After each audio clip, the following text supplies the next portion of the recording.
Policy తెచ్చిండ్రా, tourism policy తెచ్చిండ్రా, development policy తీసుకొచ్చిండ్రా, అగ్రికల్చర్ పాలసీ తీసుకొచ్చిండ్రా? ఏదైనా ఒక పాలసీ ఇప్పటి వరకు 10 సంవత్సరాలలో మీరు తీసుకొచ్చిన ఒక పాలసీ చెప్పండి. అదొక్కటి మాత్రం వచ్చింది. ఇంకా నేను అనదలుచుకోలేదు, అంత లోతుకు వెళ్ళదలుచుకోలేదు. ఎందుకంటే అనవసరమైన విషయాలు సభలో మనం ఎక్కువ చర్చించడం వల్ల ఉపయోగం లేదు. కాబట్టి అధ్యక్ష, వారికి ఓపిక ఉండాలి, సహనం ఉండాలి. అనుకోకుండా అవకాశం వచ్చింది, 10 సంవత్సరాలు మంత్రిగా కొనసాగిండ్రు, సంతోషపడుండ్రి. తెలంగాణ సమాజం ఇంత ఇచ్చింది మీకు. వారు ఒక అలిశెట్టి ప్రభాకర్ గారి గురించి వారి కోట్ చేసినట్టు ఉన్నారు. నేను వస్తా విన్నాను అధ్యక్ష. సేమ్ అదే అలిశెట్టి ప్రభాకర్ గారు కూడా ఒక మాట చెప్పిండ్రు అధ్యక్ష. అది చెప్పి నేను మళ్ళా దీని మీద వివరణ ఇచ్చినప్పుడు మిగతా డీటెయిల్ చెప్తా. అదే అలిశెట్టి ప్రభాకర్ గారు ఇంకొక మాట కూడా చెప్పిండ్రు అధ్యక్ష. ఒక అడవిలో గుంటనక్కనంట ప్రమాణ స్వీకారం చేసిందట, ఇక ముందు మిమ్మల్ని ఎవరిని మోసగించనని. అడవిలో గుంటనక్క ప్రమాణ స్వీకారం, మిమ్మల్ని ఎవరిని మోసగించనని చేస్తే గుంటనక్కని ఎవరన్నా నమ్ముతారా అధ్యక్ష? 10 సంవత్సరాలు ఏలి ప్రజల్ని మోసం చేసి ఇవాళ వారు అక్కడ కూర్చొని ఈ ప్రభుత్వం ఏం చేయట్లేదు, ఈ ప్రభుత్వం తెలంగాణ సమాజాన్ని మోసం చేసింది అన్నట్టుగా మాట్లాడితే నమ్మడానికి ఎవరు సిద్ధంగా లేరు అధ్యక్ష. అదే అలిశెట్టి ప్రభాకర్, కరీంనగర్ బిడ్డ, సిరిసిల్లనే అనుకుంటా పొన్నం ప్రభాకర్ గారు చెప్పాలి, జగిత్యాల. వారు చెప్పిందే కూడా మన కళ్ళ ముందర ఉంది అధ్యక్ష. కాబట్టి దయచేసి తారక రామారావు గారికి నా సూచన ఒక్కటే. సరే, పెద్దలు వారు రాలేదు, వారి అనుభవంతో మాకేమైనా సూచనలు ఇస్తారని ఎదురు చూసిన, చీల్చి చెండాడుతా అని అంటే ఎందుకైనా మంచిదని బుల్లెట్ ప్రూఫ్ జాకెట్ కూడా తోడుకొని వచ్చినాం అధ్యక్ష. మా వెంకటరెడ్డి గారు అయితే 10 గంటలకు అసెంబ్లీ అని అంటే 9:30కే వచ్చి కూర్చున్నాడు, అదేందో చూద్దామని చెప్పి. ఒక సినిమాలో మీకు తెలుసు కదా అధ్యక్ష, నేను ఊరు బయట ఉన్న కొండనెత్తుతా మీరు రాండి అని సవాల్ ఇస్తుండే ఒక ఆయన. ఊరంతా వచ్చిందారే ఎట్లెత్తుతాడో చూద్దామని. ఇంకా పేల్వాన్ కూడా కొండ దగ్గరకు వచ్చిండు. వచ్చి మొత్తం జబ్బలు జరుచుకొని తొడలు కొట్టుకొని చెప్పిండట, మీరు అందరు కలిసి ఎత్తి నా మీద పెట్టుండి మోసి చూపిస్తా అని.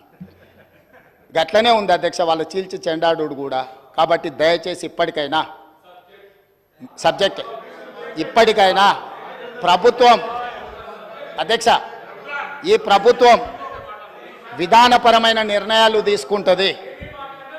ఈ ప్రభుత్వం పాలసీలు తీసుకొస్తుంది. ఈ ప్రభుత్వం రైతు పాలసీ తీసుకొస్తుంది, అంటే వ్యవసాయ పాలసీ తీసుకొస్తుంది. ఈ ప్రభుత్వం స్పోర్ట్స్ పాలసీ తీసుకొస్తుంది. ఈ ప్రభుత్వం ఆర్టిఫిషియల్ ఇంటెలిజెన్స్కు సంబంధించిన పాలసీ తీసుకొస్తుంది. ఐటీ అండ్ ఇండస్ట్రీస్ పాలసీ తీసుకొస్తుంది ప్రభుత్వము. ఎనర్జీ పాలసీ తీసుకొస్తుంది ప్రభుత్వము. మేము తీసుకొచ్చే పాలసీలల్లా మీరు సలహాలు సూచనలు ఇవ్వండి. ధరణి మీద కూడా మేము పాలసీ తీసుకొస్తాం. ఇవాళ రేపు మా రెవెన్యూ శాఖ మంత్రి గారు ఇప్పటి వరకు చేసిన ఎక్సర్సైజ్ అంతా ధరణి రిలేటెడ్ కూడా, దానికి సంబంధించి ఏమేమి విషయాలు పాలసీ మేము తీసుకురావాలనుకుంటున్నాం తప్పకుండా మా మంత్రి గారు చెప్తారు. వారు కూడా ఏమైనా సలహాలు సూచనల అనుభవం ఉంటే వారిని ఉపయోగించాల్సిందిగా 2 గంటలు తీసుకున్నారు అధ్యక్ష. 2 గంటల సరిగ్గా 2 గంటలు మాట్లాడినారు. 2 గంటలల్లా ప్రతి విషయం రాజకీయ కోణంలో విషం జిమ్ముడు తప్ప రాష్ట్ర ప్రయోజనాల కోసం వారు ఏమైనా సూచన చేసిండ్రా? ఇట్లా ఉంటే ప్రజలు అక్కడ కూడా ఉండనియరు అధ్యక్ష. కాబట్టి ఇప్పటికైనా ఏమైనా సూచనలు చేస్తే తప్పకుండా, ఎందుకనంటే వాళ్ళు 10 ఇయర్స్ ప్రభుత్వంలో ఉన్నారు. తెలంగాణ స్థితిగతులు, ఆర్థిక వనరులు వాళ్ళకి తెలుసు. కాబట్టి డెఫినెట్గా వాళ్ళ ఎక్స్పీరియన్స్ నుంచి రాష్ట్రానికి ఏదైనా ప్రయోజనం ఉంటే డెఫినెట్గా తీసుకుంటాము. చివరిగా ఒకటే ఉదాహరణ, 95 నుంచి 2004 వరకు చంద్రబాబు నాయుడు గారు కొన్ని విధానాలు తీసుకొచ్చిండు. 2004లో కాంగ్రెస్ పార్టీ అధికారంలోకి వచ్చిన తర్వాత చంద్రబాబు నాయుడు గారి మీద కోపంతోనో ఇంకొకరి మీద కోపంతోనో ఆ విధానాలని మార్చలేదు అధ్యక్ష.